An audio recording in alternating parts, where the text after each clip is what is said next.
And we are back, and we just finished watching 2009's The Blind Side, based off the book by Michael Lewis, directed by John Lee Hancock.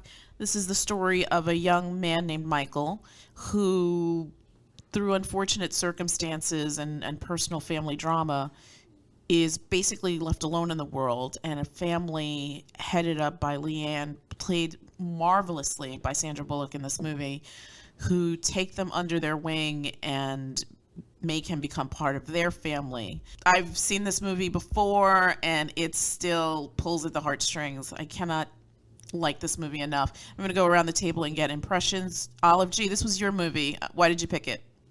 I just saw it, and I remembered how nice it was, so I guess I just wanted to pick it. Okay, fair enough. Just watch it. Okay, fair enough. Did you have a favorite character in the story? My favorite character was the little boy. SJ? Yeah. Okay. Because I'm bargaining with them. The football coaches? Yeah. He was pretty hilarious. Did you have a favorite scene in this movie? My favorite scene was when his tutor was, like, lying about dead bodies being underneath what was it called? The football field in Tennessee. For the Tennessee, yeah. Hilarious. Miss Soup, lovingly played by Kathy Bates. Amazing. What about you, G? Did you have a favorite character in this movie? I like Leanne. Leanne's awesome. Did you have a favorite scene? No. No. Why did you like Leanne? She had some good comebacks when people insulted her. And she was a very strong and just very, I don't want to say opinionated, but she just was she was a woman of high moral character, very, just a firm believer in right and wrong, and how she came on this journey was really interesting to see it unfold. What about you? This is your first time watching it, right? From start to finish? From start to finish, yeah. I've seen chunks of it before, but yeah, this is a nice movie, a nice feel-good movie. Everybody plays their part really well. I felt for the kid, even though he's about the biggest kid you could possibly imagine. Yeah, it's nice to see a movie that's, I'm guessing, based in some kind of reality where, it has an actual happy ending. There's a nice happy ending. There's nobody's getting killed and dragging somebody down or anything like that. It's a feel-good movie. Absolutely. I always thought really, really solid writing, but then again, based off a Michael Lewis book. Michael Lewis is actually a pretty decent teller of stories. Yeah, I feel like Michael Lewis has been like a really good, almost like witness, because I feel like a lot of his stuff is based in factual events or factual stories. So this didn't, I'm sure some of it was embellished, but I think a lot of it was true. I think a lot of the character representations in this were true. You feel for Michael. I agree with you. He's been through just traumatic events, probably the whole thing with taking care of the mother who was addicted to drugs and stuff, being forcibly ripped away from her, never knowing his father, being separated from his sibling. I mean, he didn't, that scene where he sees him in the restaurant, it seems like he hadn't seen him in a very, very, very long time. Well, they show like a little clip, and they were both children. Children, they right? Were with little kids. I'm surprised that he would have recognized him as a man, because he had a full mustache. Yeah. And he was, I'm guessing he was taken away from his mother also at a very, very young age. Yeah. So I don't know if he was really taking care of the mom at all. It was just, he was still a little kid. All right. They both were. Right. Yeah. Yeah. So, that part's devastating. And then when you see how Michael comes into the lives of the Tuohys and how they basically take him in, that scene, I think I don't know if we did a running tally of the times where I started crying, but the first time, obviously, it may have been 3 or 4 this time. I think the first time was when she makes the husband turn around and follow Michael that first time when they tell him to come to the house with them. And she's talking to him with like authority, as I'm sure a lot of Southern ladies do. And his demeanor she was the boss. Yeah, absolutely. Absolutely. And his demeanor was also very telling. Here's a child of trauma who basically has no one, in and out of foster homes, completely forgotten by the system, has no familial ties, just somehow surviving in this awful world and just wanting to be, I guess, loved, right? But at the same time protecting himself, and I guess that would speak to the fact that he was always so closed off, didn't really talk, the downcast eyes. That scene always gets me. And then when she says to him, "Don't you lie to me. Don't you dare lie to me." When she asks him if he had somewhere to sleep, and he lies to her, but he doesn't even look at her. He's just constantly looking at the ground. Yeah. And that's, as a parent, as a human being, I mean, if that doesn't impact you in some way, then you have no heart, no soul. Because, I mean, I'm not saying people need to cry, but I'm just saying if that scene doesn't really force you to be introspective about how there are stories like this out in the world with broken children who just fall through the cracks that no one takes care of. Yeah. That's pretty severe. What else? I mean, I don't honestly, I don't really have much to say about this movie. It was a good story.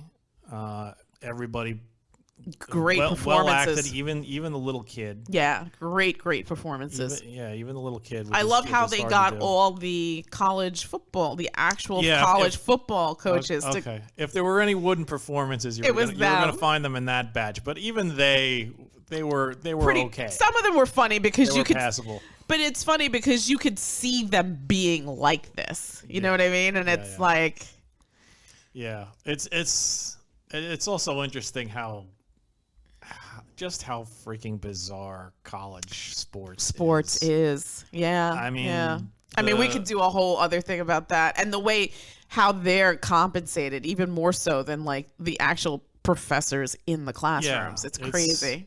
It's so backwards. It it really is completely backwards that much money is invested. Where like these guys are like traveling from all over the country to come visit a kid in high school. It's amazing. You're not going to see, oh my God, his history test scores are off the roof. Get Professor Jones over there immediately. We have to have the students. Yeah, no, that kind of recruitment isn't. That's not going to happen. No. Yeah. He's the most brilliant mathematician I've ever seen. But it's funny because you see that, and I'm sure some of it is exaggerated, but you also have to see that some of that is rooted in reality, because many of things are said in jest. But I mean, there's like a whole industry. I mean, we've read about it. There's a whole industry like just of money, big money, passing hands. And there's all the controversy because they're making money hand over for these fist, alma maters, and these kids get nothing. And God forbid they get hurt. And if they get hurt, that's it. What about the 90% of them who just don't make it into the big leagues? Don't make it into the big leagues, and they've basically just been passed because they were decent at whatever sport they were in. And now it's like, okay, well, you didn't make it. All right, have a nice life. Have a nice life. And meanwhile, they're like, but I'm in a Madden game. Yeah. It's like, well, did you get any money for it? No. The college did. Yeah, I mean, the stuff I've read about, like, even, like, the sponsorship deals, and like, now they're trying to crack down on that because you can't really, oh, God, what was it? There was, like, an article where I read that a coach took out a player for a meal because the player's parent passed away, and the player got penalized. Yeah. Why would anybody get penalized in that situation? Because it seemed like you're giving them something. A meal is construed as a gift. It's so crazy. It's so crazy. Yeah, it's disturbing how like the rules, absolute the rules of law could be. Yeah. Absent of any level of common sense or even just like, hey, humanity. let's judge things by the situation. Right.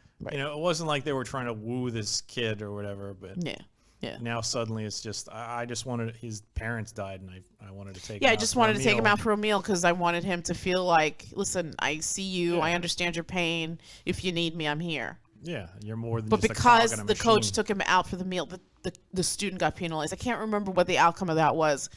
But when I read that, I was like incensed, horribly, horribly incensed. And like you mentioned before, just the whole aspect of this college sports, not just football, but like even basketball. No, it's basketball. Oh all my of them. gosh, Yeah. the amount of money, March Madness, Oh the my amount God, of money the that amount of money that especially March Madness. I think more basketball than football probably Yeah. because I mean McDonald's is like running March Madness now events and stuff like that. yeah. I like it's infuriating, and I thought think that Wendy's was. somebody's Maybe it's doing. Wendy's. Wendy's made like commercials for March Madness.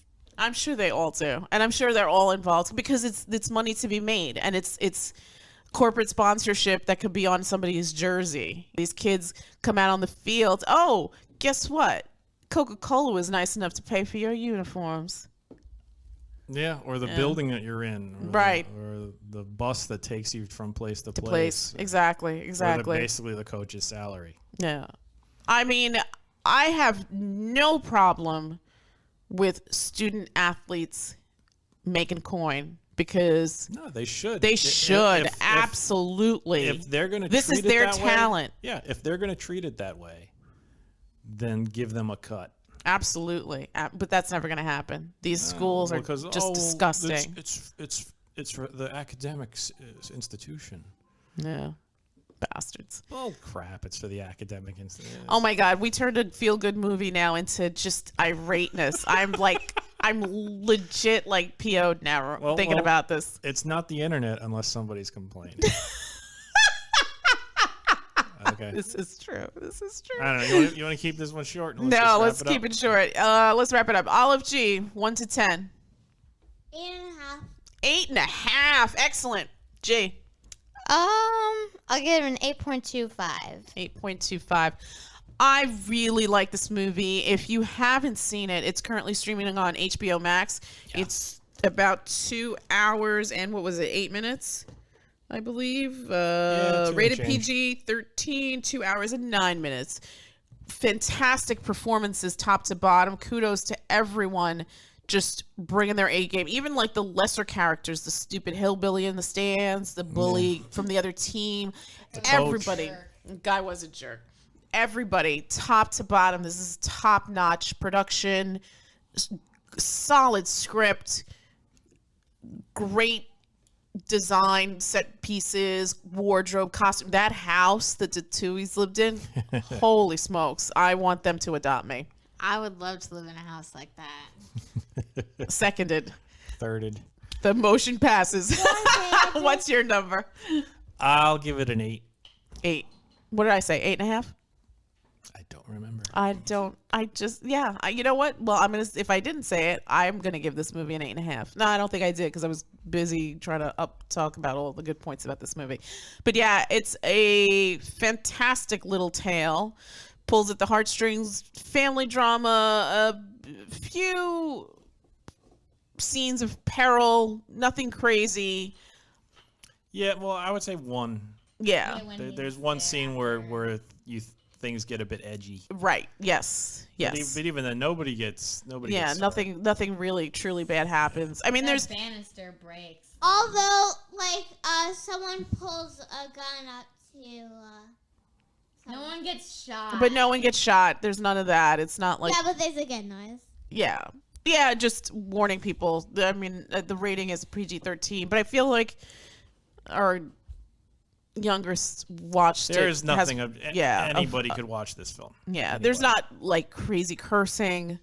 No, there's a bit of like lewd talk in Yeah. that one scene that we're talking about, And that's about it. Yeah, yeah. But I think it's a great film. I love the idea of family. I love the idea of faith. I love the idea of community. I love the idea that this person of privilege looked beyond her four walls and decided to extend her hand to give somebody else an opportunity. And at the same time got something that she didn't even know she needed, she had no clue that she needed, which was a son. So she did have a son, but now she has a second son is what I'm saying. She was unsatisfied with Well, no, I doubt she was unsatisfied with SJ, but They just turned SJ in at the store and picked up Michael. no. But I feel like giving this young man this opportunity. I mean, she says it in that luncheon with those women. That what was it? Oh, you're doing this nice thing for this young man, and she's like, no, he's given me so much. Well, they're saying you're changing this boy's life, and she's like, no, he's changing mine. And I think that at the essence of is like a real nice part of the essence of their relationship. But overall, it's just a really lovely picture. Again, it's about family and love and just finding your tribe. And if more people did that, we'd probably be in a better place. So kudos to this family for opening their doors and their hearts and being inclusive and adding to their good Family. lives, right? Because they had a good life to begin with, but they've now included somebody else who's going to make it even better. Okay. All right, that's it from us, and we will come back with another review soon. Good night. Good night. night. Good night.